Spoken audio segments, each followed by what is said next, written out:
day 2 of the competition here in Wujiang, and behind me the lead semi-finalists are registering for ISO. You can already feel the tension building and the routes inside look amazing. So without further ado, let's get on with today's show.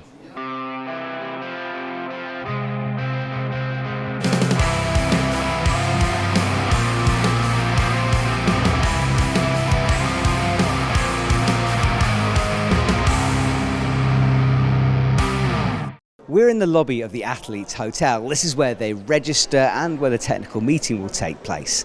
Now, one of the joys of the World Cup circuit is we get to see new climbers coming through. Ali is part of the Iranian team. He's actually sitting behind me. So we caught up with him to find out about his first World Cup experience.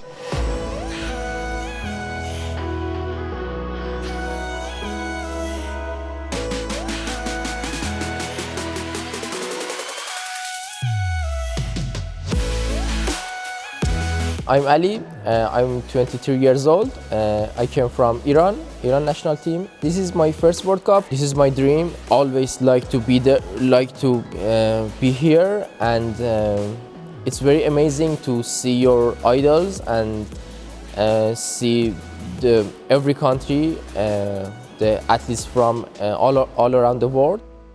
This level is very different to national competition. For example, this is a war, I think, world war. Every athletes are friendly together, but in the competition, no one speak to each other. They focus on the competition and they fight.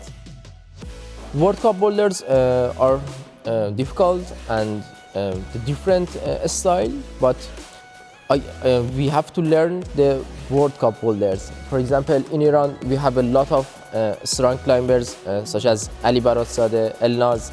They are very strong, but in the World Cup boulders, we don't have good route setters in Iran. Not good routes, I mean, the style is different, but for sure after compete in the World Cups, we can be better. Kasra is one of the climber. We are in the national team together. Our relationship is very good. We climb together in Iran, for example, one session per week. And he's strong. He has more experience than me, but our relationship is good. We have a lot of rock climbing gyms in Iran, but most of them in Tehran, our capital city. And we have good rocks in Iran because a lot of mountain, and I think the highest grade in Iran is 8C boulder. We have 1 or 2 8C boulder in Iran and a lot of 8B. And the gyms are good, but we don't have the holes and volumes of the competitions, and it's hard to us to compete here on these volumes. For sure, I like to be one of the best climbers in the world. I like to be in semi-finals, maybe after that in finals, but I can see myself in semi-finals, for example, 2 or 3 years later. I will do my best, and I came back stronger.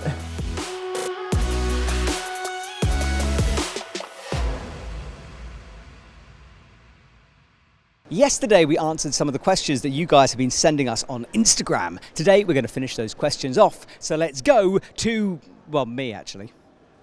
Tears for Smears wants to know, how can people get involved with volunteering at the competitions? My name is Wujiang, and this time we use a company to find some volunteers from schools, and they really love sports. Although they have studied, but they would love to devote themselves into this competition. And sometimes they just ask me about the rules and how the climbers' preference, and they really care about this competition. This is what I really like to see. Keqiao says, what do you do with those venues the rest of the times when there are only IFSC events there once a year? Hello everyone, I'm Qingfu from CMA. I'm this competition manager. So please let me introduce this venue. After the competition, we will have a plan to train our country's national team and every other country's province team, and not only for youth and other guests or kids. Yes, maybe we will hold some competition, including the domestic competition and the World Cup and the World Championship, World Youth Championship, and so on, I think. Stefan Weg says, is the route setting team always the same, or are there local route setters? I'm Okano, I'm a head route setter. The route setter team was selected by IFSC. Also, the local route setter team was selected by the national federation in that country to support us. We don't get an incredible view of the wall. It is kind of a room, but that doesn't matter because we have the action on a screen, and I've got Helen with me here. Helen, obviously Team USA, but fairly new to the circuit. Just tell us a bit about yourself. Yeah, thanks for having me. I'm a new athlete on the US team this year. I'm on the bouldering team, and I'm actually on like the second tier for sport, so bit more of a boulderer for sure, but I'm excited to be able to do both disciplines here and to be able to get to do many of the events this year. So yeah, just taking it all in. I know, and I've shoved you in a commentary box as well, so you're doing amazingly. We read the routes just now. Generally, what do you think of both of them? They look very long. Both of them are very winding. It seems like it's going to be a test of endurance and also pacing. You want to not time out, obviously, and also be able to speed up or slow down and ramp accordingly, which can be harder on these longer routes that have different paces to them. So, yeah. All right, well, we are minutes away, so cameraman, get out of here. We've got a job to do. See you in a bit, guys.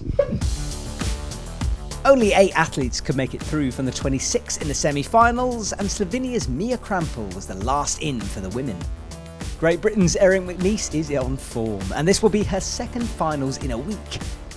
Cheon So from Korea qualified after that, a massive splits move not quite saving her on the head wall.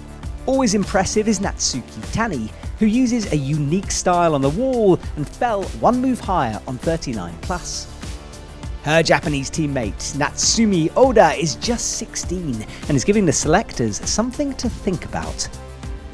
She fell on a blocked side pull and plummeted through the air. Top 3, and China's Jilu Luo simply flowed away upwards. She also made it into the head wall and the same move as Oda. Laura Rogero was trying hard for Italy, battling the bottom crux and getting to the last sequence of the climb, her endurance shining through. Is there anything Janja Garnbret can't do? The Slovenian superstar never seemed to be out of breath as she topped out the semis route in style, although she almost fell on that final move. On to the men, and the last in the finals is Zento Mashita. He dealt well with the lower cruxes, which caught out a few people.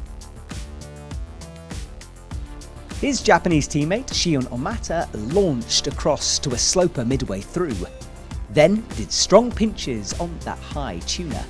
The same score as Mashita. Hannes van Duysen will give Belgium a chance at another medal tomorrow if his skin is recovered. Switzerland's Sascha Lehmann fell in the same spot, as did Japan's Taisei Homa. Max Milne saw some hand jam beater on the red volumes. He used them well, resting and progressing, saving energy for a few more moves. Shuta Tanaka also had the same idea, working those hands into the jam. The Japanese athlete getting to the same spot as Milne did. Surato and Raku had topped both routes in qualies and continued climbing well in semi-finals. He made it to the last sequence, before finally falling on a spaced out side pull. A favourite for the finals tomorrow. In the top spot for the men was Great Britain's Toby Roberts. He looked the best on the route, climbing with static strength. He kept calm, resting well throughout to almost top out the climb.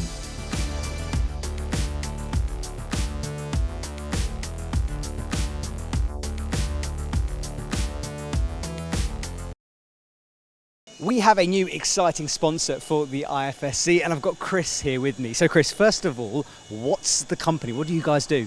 Triangle Climbing. We focus on making climbing gear for all disciplines and trying to create innovative equipment that climbers trust. And what exactly are you going to be giving to the IFSC? What kind of equipment will you be providing? We're really focusing on the safety gear and trying to standardize that across all events and all World Cups over the next 5 years, and working in partnership with the IFSC to keep updating the equipment that they have, both for the wall and for the safety of climbers.